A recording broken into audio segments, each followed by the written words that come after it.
Hey everybody, Merry Christmas for the week of, it's a Christmas week today.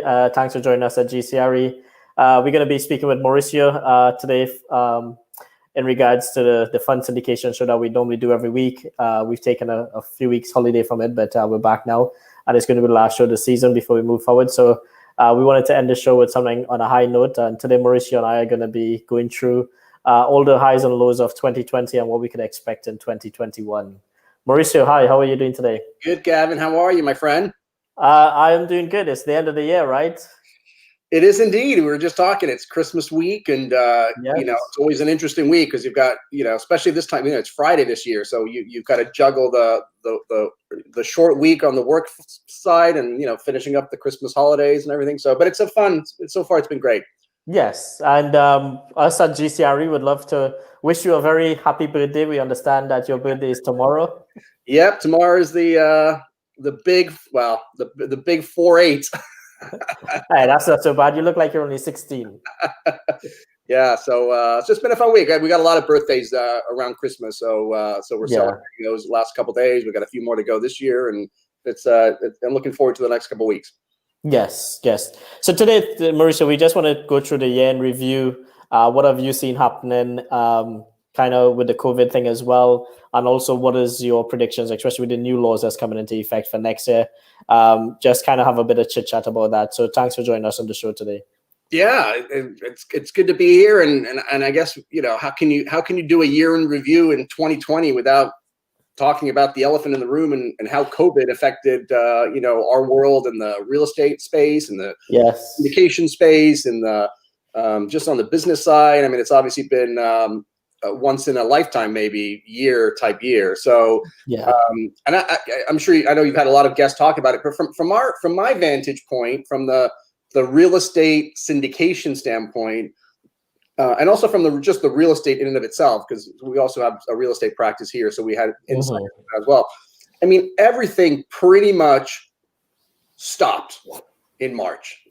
We were actually doing really well until the first week of March, and then literally for about 2 months, on the syndication side, nobody was raising capital. So there was no syndication business whatsoever. Everybody froze. And what happened really is it's happened from the lender's point of view. So what happened is that the lenders started to, I'll just say it, they freaked out because they no longer trusted their appraisals. They didn't know, there was so much unknown. They didn't know what the occupancy, I mean, they underwrote everything 80%, 90% occupancy or whatever the current occupancy was, and the appraisals were based on that. And then suddenly, I mean, I remember in March and April, people were freaking out, like, what are the collections going to be in April and then May, and is it going to be 50% occupancy, 60%? I mean, everybody was freaking out. So the lenders stopped. And so, we were in conversation a lot with all the Freddie and Fannie Mae, and they basically stopped, put a halt, not only put a halt on what they had, they pulled the rug under a lot of people that were about to close. And they said, I know you've got a commitment. One of the things I learned, because I'm not a real estate attorney, is that every single loan agreement has a clause in there that basically allows the lender to pull out for any reason and no reason at all. Insecurity clause, meaning if the lender feels insecure for whatever reason, they can pull the loan, and they're not going to be in violation of the loan terms or anything like that. So that's what they all triggered with COVID, and so that was a good 2 months. And I was talking to some of the lenders as well, the brokers, and they were also their pipelines dried up. So there was a good 2 months where everybody was freaking out. There was really very little activity. It wasn't until May and June where we started to get picked back up. And then the floodgates came. Then it was a complete reversal. And then what happened from my vantage point, starting in July and August, September, October, I think everybody who wanted to do something in March and April and May and didn't, they came out of the woodwork and started doing things in Q3. Yes. Q3 and Q4 have been extremely busy, not only for us on the syndication side, been busy on the real estate side, but just talking to clients, they've got a lot. The deal flow has come back for them, and they're just seeing a ton of deal flow, and it's basically exactly how we were pre-COVID. The deal flow for clients is there. I think investors are not as concerned as they were back in March, and so they're still willing to write the big checks to fund these things. And of course, now it's interesting to see what's going to happen with this sort of second wave and vaccines and all that kind of stuff that play out next year. But as I speak right now, business is booming for my clients who are finding properties. They're getting properties. People are raising capital. A lot of people put together funds, which I didn't see that much of prior to COVID. Most people were raising capital for a specific project. And then right around COVID, they started raising money for funds. That's really was one of the first things that started to come out. And now we're back into projects again. Again, the deal flows back and people are finding attractive deals and underwriting them and making their bids. And it's still a seller's market out there. So anyway, that's kind of the overall thing from the legal side. I don't know if you've seen that neck of the woods, or if that's different at all from where you're standing. Yeah, I think a lot of people, the first 2 quarters of this year was a complete write-off. Everybody kind of panicked and went into that mode because nobody knew what was going to happen. But it's quite funny, as you said, Q3 and Q4 got really busy. And I think that is because people just started to kind of get used to what it is they needed to do and what it is they needed to just abide by to be able to get the economy moving again. And certainly in the US, the economy has been moving quite a lot as compared to here in Europe. Europe is still kind of more of a standstill. We actually went into lockdown today in Switzerland until the 22nd of January, which is quite weird. And then there's this new string of the virus came out in the UK about 2 days ago, and they said it's much more deadly and much more crazier than the one before. So I think going into next year, people are kind of just like, you know what, we're fed up of COVID. We know we got to wear a mask everywhere we go. We know we got to stay 6 feet away. We know we got to be in small groups. And I think the economy is just going to start moving again. And I think people just want to get this year over and done with, moving into next year. And I think that's kind of the feeling from our own show where we've been seeing with speakers, talking to the community as well, is people are like, you know what, yeah, we're going to write off 2020, but 2021, we're going to make up for 2020 as well. That's so I think the deal flow is going to be twice as much, and it's just going to be chaos. What's going to happen? I better hire more lawyers then. Exactly, right? Exactly. But I think there's a lot of deals out there. Certainly, the real estate sector, some parts of it, some classes got the ass handed to them, I would say, usually. And some of them stayed quite strong. But now people are actually wondering, all these people who have defaulted on their rents, not because they couldn't pay, but because they probably took advantage of the situation. How are lawyers going to be able to deal with this going forward, especially with leases and stuff like that? So I'm sure there's going to be a lot more lawsuits in the courts coming up soon. Yeah, that's maybe projecting a little bit about projections, as you mentioned, into 2021 on that issue. Yeah. That's a big question for a lot of us, because I think undoubtedly one of the reasons things picked up again and sort of that confidence came back was that there was just a lot of support from, at least here in the U.S., from the government. I mean, between the private the payment protection loans that all the businesses got, the emergency loans, the extended unemployment, the eviction moratoriums. Right now, as a landlord, you're not allowed to evict a tenant. So if the tenant hasn't been paying, it was set to expire in a couple of weeks, and now they literally just extended it yesterday or today when they passed the new bill. Extended it till the end of January. So how long can they keep extending this, eviction moratorium? What happens when the eviction moratorium gets lifted? What happens when the unemployment benefits, the additional in the place? So we have an unemployment benefit program, but since COVID, the federal government has been supplementing that initially with an additional $600 a week in unemployment benefits, which was criticized here in the U.S. because at some point, some people were actually making more money on the unemployment lines than they were actually working. So there was very little incentive for them to go back to work. That ran out a few months ago, and they just brought it back for half of that, so $300 weekly. And then, of course, there's the direct payments of people. So there's just a lot of stimulus from the government that's been kind of picking this up. So then the question becomes, what happens when that either gets removed? Is it going to get removed all at once? Is it going to be eased off? And so what's really going to be happening? What effects and what domino effects are all that stimulus that's been going on when that wears off and those programs end, and then people are going to be able to start evicting people? What's going to be happening at the end of next year, which is what everybody's got their eye on here. Yeah, I think the second 2 quarters of next year is going to be, I think you're going to almost see the economy go back to what would almost look like normal. At least that's the consensus from everybody we've been speaking to. I think the first quarter of next year, people are still going to be riding out, just kind of seeing what's happening. And then at the end of the first quarter, people are just going to be pushing straight heavy into it as they proceed forward. Yeah. So with that said, in the investment world, especially syndication world that you live in, I know there's been a lot of changes to the rules and regulations in SEC. Yeah. So there's a lot of positive that's coming out of that, Yes. which is a good thing. From your end of the wood, is that a good thing that you've seen that happen? Yeah. That have happened in 2020? You think the COVID or the virus had anything to do with that, or was that something already in the play? No, there's been several. This has been a very active year for the SEC, and look, the SEC's got a lot of other things they deal with that isn't in our world or in my world. Yes. Necessarily real estate syndications, right? I mean, mergers and acquisitions in the stock market and all that stuff. But specific to our industry, this was a very busy year. Part of it was pre-COVID. So, for example, let me just kind of summarize. I won't go into the details like we did before, but there's, I think, three main changes that happened this year. The first was the expansion of the accredited investor definition, which is still in progress. So it expanded it a little bit, but really it just opened the door to next year. So I'm looking forward to 2021.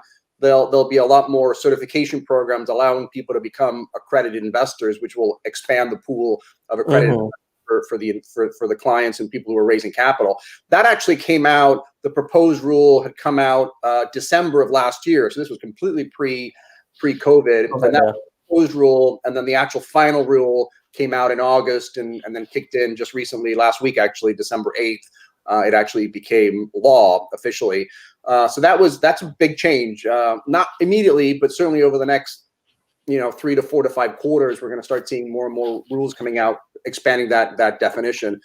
The big one, though, which happened towards the end of the year, I think that one, I don't know if I don't think it was based on necessarily on COVID. I think it had something to do with the change in administration, to be honest with you, because the SEC commissioner resigned effective, I think, at the end of the year to allow the next one to come in. So I think it kind of pushed through whatever they wanted to push through before that happened. But the big news for us is that a proposed rule came out, essentially opening the door for people to get paid referral fees and commissions for referring investors to syndications. So right now, you can't do that because you're acting as what we call a broker or a broker-dealer here in the U.S., and that requires a license, and it's a whole horrible thing. But they recognize that. They said, look, the broker-dealers, they typically, those are the big boys and girls. When you're raising 20, 30, 50, 100 million, JP Morgan, Merrill Lynch, Goldman Sachs, they're using broker-dealers to raise their capital. But on the other hand, you got the little mom and pop investors who are raising $1 million, $2 million, $5 million, $10 million. It's not enough to justify not only justifying hiring a broker dealer. The broker dealers don't want to do it. It's just too small for them. They want to do the work and get big chunk. So they recognized there was a gap there, that there was a need for people to be able to pay without having to go through the process of registration. And so that's what's come out as a proposed rule that I think starting in, my guess is going to be, my best guess is second quarter of next year, they'll come out with a final rule.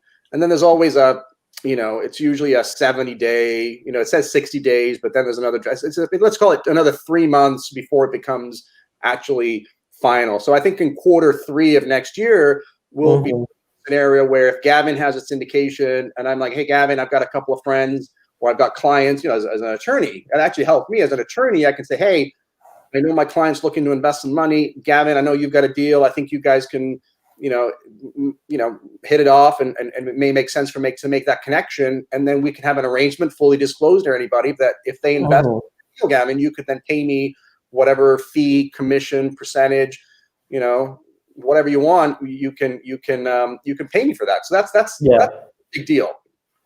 Yeah. Something I learned about, and somebody asked a question to ask to you. They came across something called a S1.E4 or a S1.E7 as well. That's something quite new as well that happened this year, right? The 3C1 or the 3C7? I don't know. Somebody wrote in a question on one of the comments on one of our videos that we did previously, and they said if we could get Mauricio to just explain the difference between those two for them. Well, this is actually not again, it's such a big area thing, but this has to do with whether your company is considered an investment company for purposes of registering as an investment company under the Investment Companies Act. Yes. Which is the last thing you want to do, right? Especially in my world, right? If you're just a mom and pop or you're raising, you're just doing deals, you don't want to be subject to registration for the Investment Company Act. That comes with all the regulations, all the stuff. So you're always looking for an exemption. It only really comes into play when you're doing these fund of funds, because if you're raising capital to a specific deal, then you're not an investment company. You're, by definition, almost, you're not an investment company. But when you're doing a fund of funds where you're now buying, shares or stock in somebody else's company, and you're just receiving the income, you really are acting as an investment company. So we still don't want to register as an investment company because, again, the regulations are onerous. So the most common way that we get around, or what the exemption that most people rely on, is a 3C1 exemption, which says if you have less than 100 investors in your fund, then you're going to be exempt from having to register. And I think that's what the reader, without any other context, that's where that comes into play. And like most of my clients don't tend to have 100 investors, but it's something to keep in mind, because that doesn't mean that's the only way, but that's the easiest and most common way. The 3C7, I forget what that one is. It's a little bit different, another exemption, but I think it has to do with qualified investor. So it's not something I spend too much time on. But the 3C1 is the most common exemption because it's not meant to really get the little people. So less than 100 investors. But I don't know if I don't think, at least in my world, I didn't see a change relating to that rule. That's just the exemption that allows you to avoid registration in the Investment Companies Act. Yeah, definitely. So Mauricio, can you just tell the audience a little bit exactly what it is you do for those of them who are just joining, who might have not listened into the podcast before? I keep people out of jail is my main goal. I'm a securities attorney. I'm a syndication lawyer. So my job, my clients are out there raising capital, primarily to invest in real estate, although I just have a client who's actually going to be investing in a gold fund. I've done some cryptocurrency funds. I mean, the act of syndicating is simply raising the capital. What you actually do with it is up to you. But most of my clients are raising capital to invest in real estate. And when you do that, even though it's counterintuitive, you're actually issuing securities. So whenever you're taking money from passive investors and then you're doing all the work and just giving them a return, you are issuing them securities, which means you have to comply with the Securities and Exchange Commission, the SEC rules and regulations. And that's my job. My job is to make sure that you're raising that capital legally, both at the federal level, which is the primary level, and then also we've got to worry about the states. Every single state has their own laws. We have to make sure that we're exempt and we follow whatever procedures each state has. So that's my role on the team when somebody's raising capital, is just making sure we're raising it. Separate from that, we have a real estate partner who handles all the real estate transactions, which is not me. And so to the extent clients, we enter into purchase and sale agreements, we pull title, review title, we do all the environmental work, we negotiate with the lender, we get all the lender docs ready, and we basically just take that from purchase and sale agreement all the way to close, and that's sort of on the real estate side. That's where we fit into the puzzle. Okay, good. And I know we talked about it a little bit earlier in the conversation. What do you see happening in the year 2021? What is your predictions for it? Yeah, so let's see. The Finders is the prediction that I'm probably most looking forward to. Whether it's the most predicting of them all, I don't know. But the one I'm really excited, that all my clients are really excited. I'm excited because my clients are excited. Is this rule, the ability to pay people to refer investors to you? That's going to be a game changer in our world. So that's something I got my eye on, and I'm keeping a close eye as soon as that comes out. Now, hopefully. Again, this came out with an outgoing administration. This is, they're loosening up the rules a little bit to allow stuff. Who knows what the incoming administration is going to do? They're going to elect their own SEC chairman and or chairwoman, and whoever that chairperson is may or may not agree with the rule, and they may tinker it. So I'm gonna that's the main thing I'm focused on that side. On the investor accreditation rule, we're expecting to start seeing next year. The rollout of these new certification programs, right? Like, what does that look like? Because if you remember, they're going to be giving accredited investor certifications to people who pass a course, who take a course and pass an exam. But we don't know what that looks like yet. So that's going to start getting rolled out in the first couple quarters. And then I'm a little bit concerned on the real estate side. I fall into the category, I've got a lot of friends in the industry, and just with I really am concerned and this is on the residential side, not necessarily on the commercial side, but on the residential real estate side, there's so many tenants and owners, really owners, who are behind in their mortgages. And right now they're getting a lot of support, and it's going to be interesting to see what happens when that support erodes. We certainly are nowhere near back to gaining all of the jobs that we've lost since the pandemic. I mean, we lost a lot of jobs and we gained a lot of jobs back, but I think we've only gained 50 or 60% of those jobs. And so now over the next 5 years, you'll start gaining those over. That's kind of my view. So there's a lot of unemployed people who won't have the capital to bring their mortgages back up to par even when all the support comes out. So I think you're going to see a lot of foreclosures coming down the pipeline on the residential side. And on the commercial side, what is your predictions on that? You've got to look at your tenants. I mean, tenants are your customers, and the question is, can your tenants pay their rent? Right, and right now they're in arrears. A lot of them, I forget what the average rental arrears is, but most of my clients are working with them, and maybe that's just a small write-off at some point. You write off that past rent. But what's the unemployment rate? You tell me what the real unemployment rate is going to look like, in Q3, and then I'll have a better idea of what commercial values are, because as we all know, commercial real estate gets valued on the cash flow, on the NOI, and the net operating income comes from the rents. And so if people can't afford the rents, or people just can't afford the place at all, or can afford lower rents, that's going to have an impact on the net operating income.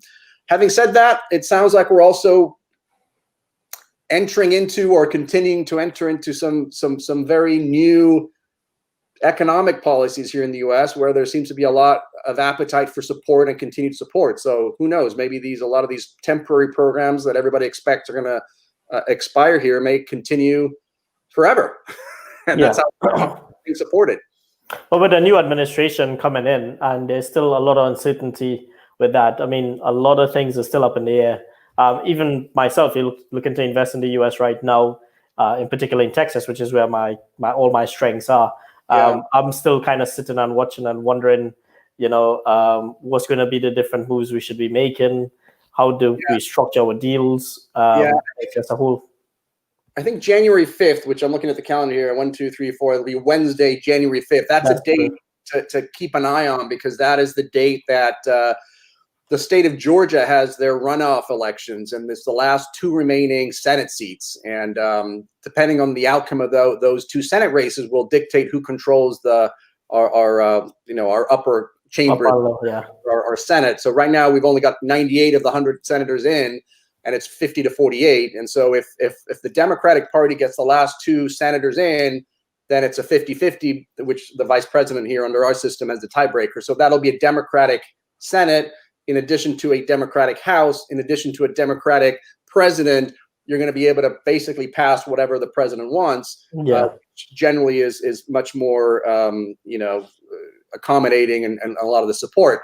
If, on the other hand, one of those 2 senators wins on the other side, now you've got a Senate that's actually Republican dominated, and they're going to be able to block pretty much anything that comes down the pipeline. So a lot of people who are investing are taking a look at that, because the outcome of that election will dictate and predict how many more stimulus packages. Are we going to get any more stimulus packages? I think if the Senate is Republican, you're not going to see many, if any, stimulus packages. If it's Democratic, I think from what I've read, President Biden and everybody else wants to put some more stimulus into the system. So that obviously all affects the economy, and so that's something to keep an eye on. That's going to be a real point on is that January 5th runoff election. There's both of them in Georgia. Right.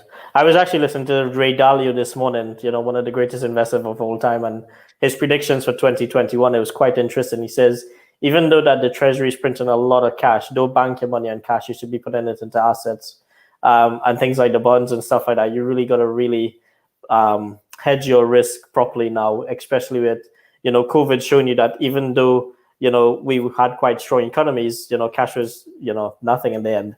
So it's quite interesting going forward. Oh, and I agree with that 100% too. I mean, cash is losing its value, and I think if you're expecting inflation, which I think is where Ray's going, if you're expecting the value of the dollar to go down and prices to go up, then real estate as a hard asset, as long as you've got debt on it. I mean, the idea here is to get debt, right? Because debt's gonna stay the same. It's gonna get inflated away over time. So having income producing assets like real estate or anything that puts money in your pocket, if accompanied by debt, you're going to be in good shape if you believe inflation's coming down the road, which I'm in that camp. At some point, the monster is going to come out of the woodwork, and if that happens, you don't want to be in cash. Yeah, definitely. I mean, he's quite a savvy investor, and I've been listening to a lot of his stuff recently, and I'm with you on that. Right, he's talking about, I think there's like 4 different debt cycles and of different timelines, and they're all kind of expiring here in the next little bit, in the next year or two, and that's what the prediction is that it all comes together at the same time. I wish we could get him on a show like this, but we're still quite a small fry. Well, he's out. His son had a tragic. His son just passed away a couple days ago in a car accident. So he's out of commission. Yeah. All right. Cool, Mauricio. Well, I mean that's kind of all we wanted to talk about today on the show. As always, it's nice to have you. We wish you a Merry Christmas, a Happy Birthday. Thank you. And I look forward to catching up with you in the future, in the new years, to carry this relationship forward. Yeah, same to you. Merry Christmas to you and the rest of the team, and we'll look forward to connecting again in 2021. All right, take care, mate. Have a good one.